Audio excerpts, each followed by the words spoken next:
Welcome to Shri Lalitha YouTube channel. Good morning అండి. ఈరోజు recipe వచ్చేసి క్యాబేజ్ టమాటా చేస్తున్నాను. నూనె ప్యాన్ పెట్టి ఆయిల్ వేసుకున్నాను. కొంచెం జీలకర్ర అండి, ఉల్లిగడ్డ, పచ్చిమిర్చి,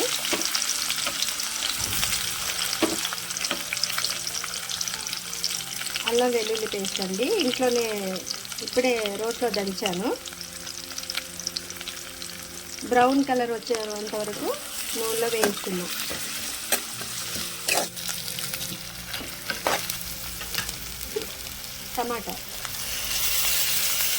టమాటా మగ్గిన తర్వాత క్యాబేజ్ వేసుకున్నాం. ఉప్పు కారం ఇంకా ఏమీ యాడ్ చేయలేదు, ఓన్లీ అల్లం వెల్లుల్లి పేస్ట్, ఉల్లిగడ్డ, పచ్చిమిర్చి, టమాటా సిమ్లో పెట్టేసి టమాటా ఉడికేదాకా మనం సిమ్లో మగ్గనిచ్చుకున్నాం. టమాటా మగ్గింది, క్యాబేజ్ యాడ్ చేసుకున్నాం. ఇలా సన్నగా తురుముకోవాలండి, బాగుంటుంది.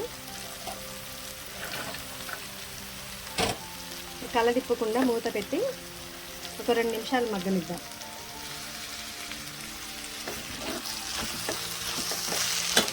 కలబెట్టుకున్నా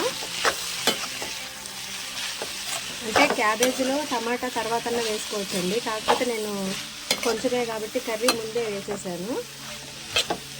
అందులోనే క్యాబేజీ కూడా బాగా సన్నగా తరుముకున్నాను, అందువల్ల తొందరగా మగ్గుతుంది. కాబట్టి 1/2 కేజీ ఉంటుందండి క్యాబేజీ. దాంట్లోకి ఒక ఉల్లిగడ్డ, 2 పచ్చిమిర్చి, 1 టమాటా వేసాను. పచ్చిశనగపప్పు కూడా ఉడకబెట్టి పక్కకు ఉంచుకున్నాను. ఇప్పుడు దీంట్లో యాడ్ చేసేద్దాం.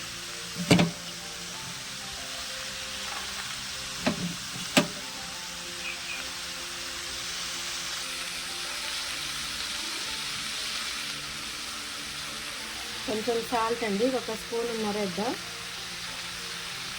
మూత పెట్టేద్దాం. ఒక 2 నిమిషాలు సిమ్లో ఉడకాలి ఇలానే. కొంచెం కారం అండి,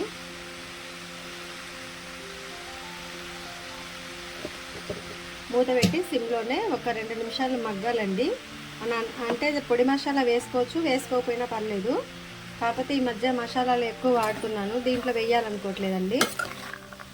క్యాబేజ్ కర్రీకి అల్లం వెల్లుల్లి పేస్టే ఫ్లేవర్ అండి, అంతటితో సరిపోతుంది. పచ్చనిపప్పు కూడా చాలా టేస్ట్ ఉంటుందండి ఈ కర్రీలో. కాకపోతే నేను ఇక పొడి మసాలా యాడ్ చేయట్లేదు, మీకు ఇష్టమైతే యాడ్ చేసుకోవచ్చు.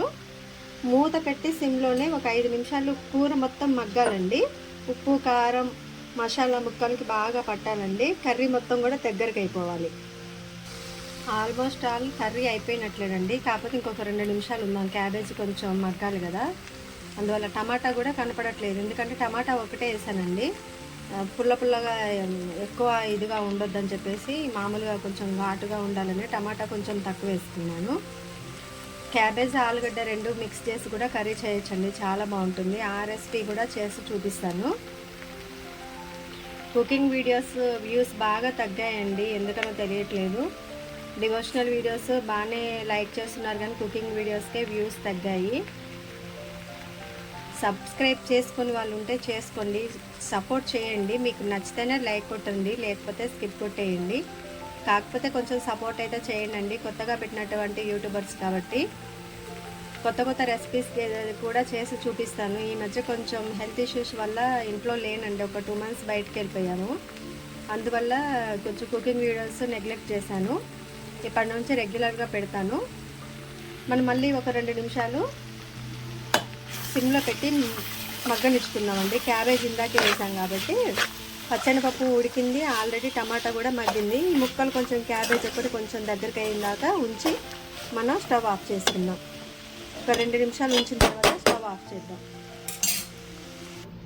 టేస్టీ క్యాబేజ్ కర్రీ రెడీ అండి.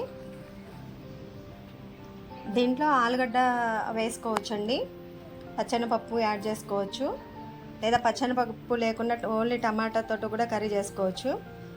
ఎగ్ క్యాబేజీ వండుకోవచ్చు అండి. ఎగ్ పొడుము అంటే ఎగ్ పొడుములో క్యాబేజీ యాడ్ చేసుకోవచ్చు. నేను ఆ రెసిపీస్ అన్నీ కూడా చేసి చూపిస్తాను. శ్రీ లలిత యూట్యూబ్ ఛానల్లో కుకింగ్ వీడియోస్తో పాటు డివోషనల్ ఉన్నాయండి, ఫ్యాక్ట్స్ కూడా ఉన్నాయి, ఎడ్యుకేషనల్ వీడియోస్ ఉన్నాయి. ఒకసారి మా యూట్యూబ్ ఛానల్లో కుకింగ్ వీడియోస్ చూసే వాళ్ళేమో డివోషనల్ చూడట్లేదండి, డివోషనల్ చూసే వాళ్ళు కుకింగ్ చూడట్లేదు. ఎందుకో అర్థం కావట్లేదు. డివోషనల్కి ఉన్నటువంటి ఫాలోయింగ్ కుకింగ్కి లేదు. ఒకసారి రెండు వైపులా కూడా చూసారనుకోండి, కొంచెం నాకు వ్యూస్ పెరుగుతారు కదా, కొంచెం నాకు హెల్ప్ చేసిన వాళ్ళు అవుతారు. ఓన్లీ టైం పాస్కి అయితే యూట్యూబ్ ఛానల్ స్టార్ట్ చేయాలని లేదండి, దీని వెనుక ఒక ఎయిమ్ ఉంది. కంపల్సరీ ఒకసారి లైవ్ ఇస్తాను. మా ఛానల్ సబ్స్క్రైబ్ చేసుకోకపోతే చేసుకోండి, వీడియోస్ అన్నీ లైక్ చేయండి. Thanks for watching. Please do like, share and subscribe my YouTube channel.